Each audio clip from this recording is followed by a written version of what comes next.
Dërguari i Allahut Muhamedi alayhi salatu wasallam në shumë hadithe ka porositur me bë dhikr dhe ka përmendur vlerat e mirësitë e mëdha të dhikrit.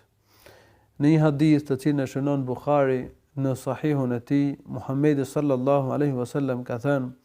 "Mathalu alladhi yadhkuru rabbah walladhi la yadhkuru rabbah kamathali al-hayy wal-mayyit." Shembulli i atij që e përmend Allahun dhe i atij që nuk e përmend Allahun lartësuar është si i gjalli me të vdekurin. Një njeri që e përmend Allahun, që bën dhikr Allahut kuptohet rregullisht, si për shembull në mëngjes, në mbrëmje kur çohet nga gjumi, kur bie për të fjetur gjumë, pas faljes së namazit, dhe në të gjitha rastet në të cilat rekomandohet që të bëhet dhikr apo që bën rregullisht dhikr, domethënë sa herë që ka kohë të lirë,